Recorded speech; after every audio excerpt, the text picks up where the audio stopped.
Ahoj, já jsem Lenka.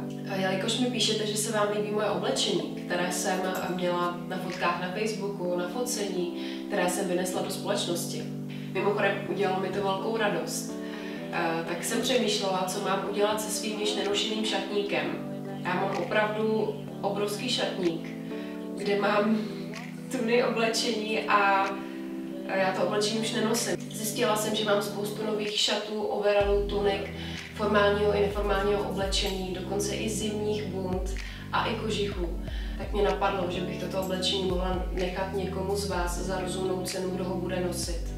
Jedná se o konfekční oblečení, které jsem pořídila v České republice, i v Anglii, dokonce mám něco i z Hollywoodu a z Paříže. Všechno je zachovalé, není to roztrhané. U nějakého oblečení mám i cedulky, takže si myslím, že by se někomu ještě mohlo hodit. Udělala jsem pro vás i takové video, kde jsem oblečená do toho daného oblečení. Různě se otáčím o 360 stupňů, abyste si ho prohlédli, kde je napsaná i značka, plus velikost a je tam i čísilko.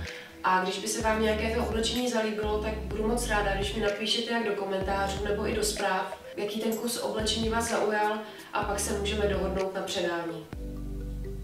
Výtěžek z prodeje mého oblečení bych ráda darovala do jedné charitativní organizace na Praze 1. A myslím si, že každá koruna, každá tisícovka by opravdu udělala radost potřebným.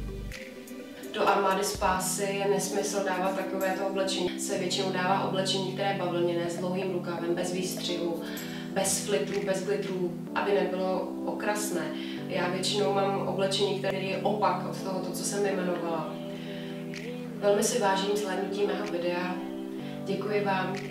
Když budete chtít, můžete mi dát odběr, abyste se dozvěděli i nějaké další novinky, co chystám.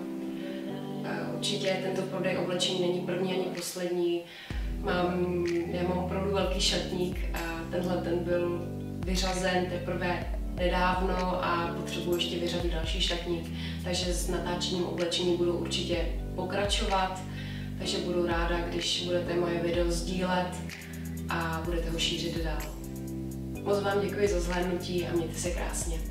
Ahoj.